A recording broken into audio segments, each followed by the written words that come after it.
देवर की शादी। निधि की शादी सुमित के साथ हुई थी। सुमित का एक छोटा भाई भी था और उसका नाम था अमित। और दूसरी तरफ निधि की एक छोटी बहन थी, उसका नाम था अंजलि। निधि के देवर अमित की अच्छी खासी नौकरी थी और निधि का ससुराल भी काफी पैसे वाला था। इसलिए निधि चाहती थी कि उसकी छोटी बहन अंजलि की शादी उसके देवर अमित के साथ हो जाए। लेकिन निधि के सास ससुर और उसका परिवार दोनों भाई बहनों के साथ अपने दोनों बेटों की शादी करने में बिल्कुल विश्वास नहीं रखते थे। अब तो अमित के लिए भी लड़की देखना शुरू करना ही पड़ेगा। उसकी उम्र भी हो गई है और नौकरी भी अच्छी खासी लग गई है। अरे मम्मी जी, लड़की देखने की क्या जरूरत है? मेरी छोटी बहन अंजलि है ना, अमित के लिए एकदम परफेक्ट मैच है वो। निधि, तुमसे कितनी बार कहा है, मम्मी तुम्हारी छोटी बहन अंजलि को इस घर की बहू नहीं बनाना चाहती। अरे पर आखिर क्यों? मेरी बहन में ऐसी भी क्या कमी है? सुंदर है, सारा काम करना जानती है, फिर आपको क्या परेशानी है? बात परेशानी की नहीं है बेटा, लेकिन मैंने शुरू से ही सोच रखा था एक ही घर की दो लड़कियां अपने बेटों के लिए नहीं लेकर आऊंगी। वो क्या है ना, दोनों बहनें देवरानी जेठानी बन जाएंगी तो बस प्रॉब्लम ही प्रॉब्लम आने वाली है। लेकिन निधि इस बात के लिए बिल्कुल तैयार नहीं थी। वो तो किसी भी कीमत पर अमित और अंजलि की शादी करवाना चाहती थी और इसीलिए उसने अपनी बहन अंजलि को अपने ससुराल में बुलाने का प्लान बनाया। कुछ दिनों के बाद सुमित, वो क्या है ना, मम्मी पापा कुछ दिनों के लिए मामा जी के घर पर चले गए हैं और अंजलि घर पर बिल्कुल अकेली है, तो मैंने सोचा उसे यहाँ बुला लेती हूँ। हाँ हाँ, क्यों नहीं भाई, तुम्हारी छोटी बहन है, तुम उसे बिल्कुल यहाँ बुला सकती हो। लेकिन सुनो, अमित और उसकी शादी के बारे में कोई बात मत छेड़ना। मम्मी इस बात के लिए कभी तैयार नहीं होगी। अगले दिन अंजलि निधि के ससुराल पहुंच जाती है और निधि के कमरे में। अरे दीदी, तुम्हारा देवर तो बहुत हैंडसम है, लेकिन मेरी तरफ नजर उठाकर भी नहीं देखता। अरे तू चिंता क्यों करती है, वो तेरी तरफ नजर उठाकर भी देखेगा और तू इस घर की बहू भी बनेगी। बस अब तू देखती जा। आप कहना क्या चाहती हैं दीदी? यही कि तू किसी न किसी तरह से बहाना करके कुछ दिन इस घर में रुक जा, बस फिर देख मैं क्या करती हूँ। अगर आपने मेरी शादी अमित के साथ करवा दी ना दीदी, तो जिंदगी भर आपकी सेवा करूंगी। मुझे तो आपकी शादी के बाद से ही बहुत पसंद है। अरे मेरी प्यारी बहना, तेरे दिल की खबर तो मुझे कब से लग गई थी। सब जानती हूँ मैं।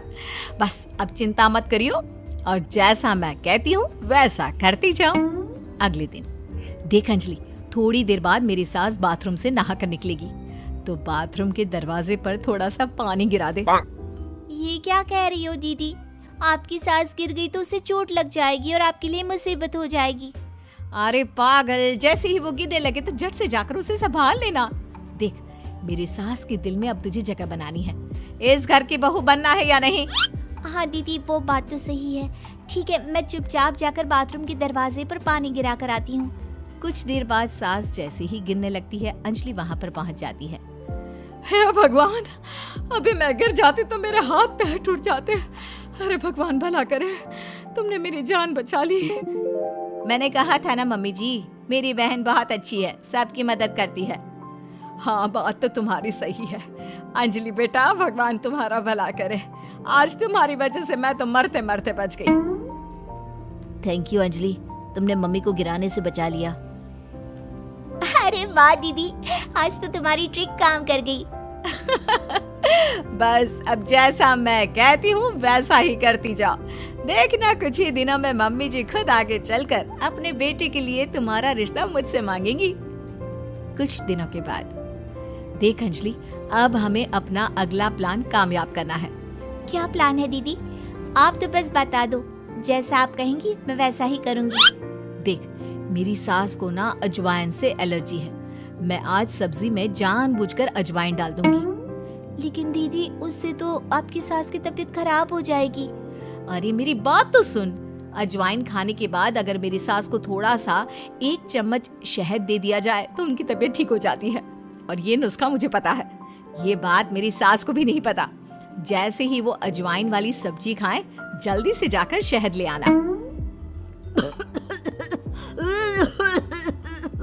ये क्या बहू, तुमने सब्जी में अजवाइन क्यों डाल दिया? तुम जानती हो ना, मुझे इससे एलर्जी होती है। माफ कर दीजिए मम्मी जी, मुझे तो पता ही नहीं था। निधि जल्दी से जाकर मम्मी के लिए पानी लेकर आओ। अरे नहीं नहीं जीजू, आंटी जी की एलर्जी पानी से नहीं बल्कि शहद से दूर हो जाएगी। 1 मिनट रुकिए। अंजलि दौड़ कर जाती है और शहद लेकर आती है। लेकिन तुम्हें इसके बारे में कैसे पता? बस ऐसे ही। आंटी जी ये लीजिए, जल्दी से 1 चम्मच शहद खा लीजिए। अब देखिए थोड़ी देर में आप ठीक हो जाएंगी। तुमने तो एक बार फिर से मम्मी जी की जान बचा ली अंजलि, वरना मैंने तो आज बहुत बड़ी गलती कर दी थी। थैंक यू अंजलि बेटा, तुम तो वाकई में बहुत अच्छी लड़की हो, सबकी मदद भी करती हो और तुम्हें तो कितनी अच्छी नॉलेज है कि एलर्जी होने पर क्या खाना चाहिए। वाकई में तुम बहुत इंटेलिजेंट लड़की हो Anjali, thank you so much. कुछ दिनों के बाद, भाभी मुझे ऑफिस के लिए देर हो रही है, मेरी एक फाइल है, जरा आप उठाकर रख देना, मैं शाम को आकर आपसे वापस मांग लूंगा, और जरा ध्यान से रखना, बहुत इंपॉर्टेंट फाइल है। ठीक है अमित, मैं आपकी फाइल अच्छे से संभाल कर रखूंगी। अमित के जाने के बाद, देखो अंजलि, ये अमित की ऑफिस की एक बहुत इंपॉर्टेंट फाइल है, मैं जानबूझकर इसे कहीं पर छिपा दूंगी और तुम्हें बता दूंगी कि ये फाइल कहाँ रखी है। बस जैसे ही वो मुझसे फाइल ढूंढने के लिए कहेगा, तुम फाइल झटपट ढूंढ कर ले आना और उसे दे देना। वाह दीदी, मुझे इस घर की बहू बनाने के लिए आप कितनी मेहनत कर रही हैं। शाम के वक्त, भाभी मैंने आपको एक फाइल संभाल कर रखने को दी थी, प्लीज जरा वापस दे दीजिए ना, मुझे एक प्रेजेंटेशन बनाना है। निधि उस फाइल को ढूंढने का नाटक करती है। क्या करूं देवर जी, आपकी फाइल मिल नहीं रही मुझे। अरे भाभी ये आप क्या कह रही हैं? अगर वो फाइल नहीं मिली तो मेरा प्रमोशन नहीं होगा, बहुत इंपॉर्टेंट फाइल है। अमित, ये रही तुम्हारी फाइल। दीदी ने ऐसे ही बैठक में छोड़ दी थी और वो काम करने वाली आती है ना, वो इसे उठाकर डस्टबिन में डालने वाली थी, लेकिन सुबह मैंने तुम्हारी बात सुन ली थी तो संभाल कर रख दिया। अंजलि, मैं कैसे तुम्हारा शुक्रिया अदा करूं? तुम जानती नहीं तुमने मेरे लिए आज क्या किया है। अगर ये फाइल खो जाती ना तो मेरा बहुत बड़ा नुकसान हो जाता। देवर जी, मैं तो आपसे पहले से कह रही थी, मेरी बहन अंजलि बहुत अच्छी है। वाकई में बहुत समझदार और इंटेलिजेंट लड़की हो तुम, हमारे फैमिली के लिए कितना कुछ कर रही हो। पहले मम्मी को बचा लिया और आज मेरी फाइल। अगले दिन, मुझे लगता है कि अमित भी अंजलि को धीरे धीरे पसंद करने लगा है। तुमने फिर से वही कहानी कहना शुरू कर दिया। मैंने कहा ना, अंजलि की शादी अमित से हम नहीं करवाना चाहते। देखो बेटा, तुम्हारी बहन बहुत अच्छी है, लेकिन फिर भी मैं अमित के लिए किसी दूसरे घर की लड़की लाना चाहती हूँ। एक ही घर की 2 लड़कियां मुझे अपनी बहू बनाकर नहीं लानी। मम्मी जी, मेरी बहन ने आपके लिए इतना कुछ किया और फिर भी आप उसके साथ ऐसा कर रही हैं। तुम गलत समझ रही हो निधि, ये बात तो हम लोगों ने तुम्हें पहले ही कह दी थी। तुम्हारी कोशिशें बेकार है, ऐसा कुछ नहीं होने वाला निधि। देखा दीदी, तुम्हारे सब कुछ करने के बाद भी तुम्हारे ससुराल वाले मुझे इस घर की बहू बनाने के लिए तैयार नहीं है। लगता है अब एक आखिरी खेल खेलना पड़ेगा और देखना, उसके बाद सब ठीक हो जाएगा। मजबूरी में मेरी सास को अमित के साथ तुम्हारी शादी करवानी पड़ेगी। लेकिन दीदी, अब आप क्या करने वाली हैं? कल रात को जब अमित ऑफिस से देर से लौटेगा तो उसके खाने में बेहोशी की दवा डाल दूंगी। तुम चुपचाप उसके कमरे में उसके बेड पर जाकर लेट जाना, कुछ करने की जरूरत नहीं है, बाकी का सारा काम मैं संभाल लूंगी। निधि और अंजलि मिलकर अमित को फंसाने का प्लान बनाते हैं। दोनों अमित के खाने में बेहोशी की दवाई डाल देते हैं। भाभी, बड़े जोरों की भूख लगी है। दीदी तो सो गई है, आपके लिए खाना मैं लगा देती हूँ। हाँ हाँ बिल्कुल, वैसे रात काफी हो गई है, तुम सोई क्यों नहीं? मैं तुम्हारा इंतजार कर रही थी, सोचा तुम ऑफिस से लौट कर आओगे, खाना कौन देगा, बस इसीलिए। तुम कितनी अच्छी हो अंजलि, सबका कितना ख्याल रखती हो। थोड़ी देर के बाद खाना खाकर अमित गहरी नींद में सो जाता है और अपने प्लान के हिसाब से अंजलि उसके पास जाकर लेट जाती है।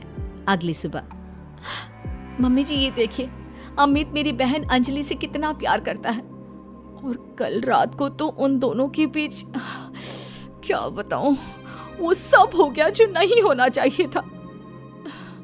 मुझे लगता है अब हमें उन दोनों की शादी करवा देनी चाहिए। नहीं नहीं भाभी, आप ये क्या कह रही हैं? मैंने अंजलि के साथ कुछ नहीं किया, मुझे बस गहरी नींद आ गई थी। अमित, झूठ मत बोलो, कल रात को तुमने मुझसे कहा था कि तुम मुझसे प्यार करती हो और हमारे बीच जो कुछ भी हो रहा है वो सब नॉर्मल है। बस करो भाभी और अंजलि, आप दोनों को ज्यादा झूठ बोलने की जरूरत नहीं है। अब जानती भी है क्या हुआ है। क्या हुआ है? जो कुछ भी हुआ है वो सामने दिख तो रहा है। आप पूरी रात मेरी बहन के साथ थे। आपका प्लान तो मुझे उसी वक्त समझ में आ गया था जब गलती से मेरा खाना आपकी बहन अंजलि ने खा लिया और वो बेहोश हो गई, और वो बेहोशी की हालत में वो सब कुछ कह रही थी जो आप मुझे कहने वाले थे। क्या इसका मतलब तुम्हें सब पता चल गया? हाँ, मुझे सब पता चल गया। और आप सबकी जानकारी के लिए ये भी बता दूं कि मेरी पहले से ही एक गर्लफ्रेंड है शिवानी, और मैं उसे बहुत पसंद करता हूँ। देखो निधि, ये तुमने ठीक नहीं किया। अपनी बहन को इस घर की बहू बनाने के लिए तुम इस हद तक गिर सकती हो, मैंने कभी सोचा भी नहीं था। अमित ठीक कह रहे हो, वो सब हमारा नाटक था, लेकिन गलती से मैंने शायद बेहोशी वाला खाना खा लिया और हमारी पोल खुल गई। बहू तुम्हारी बहन वाकई में बहुत अच्छी है और इससे कोई भी अच्छा लड़का मिल जाएगा, लेकिन मेरा अमित किसी और को पसंद करता है और इसीलिए मैं तुम्हें बार बार समझाने की कोशिश करती थी। बस मैं तुम्हारा दिल नहीं तोड़ना चाहती थी, इसलिए कभी तुम्हें शिवानी के बारे में नहीं बताया। लेकिन अब तो सब कुछ सामने आ चुका है।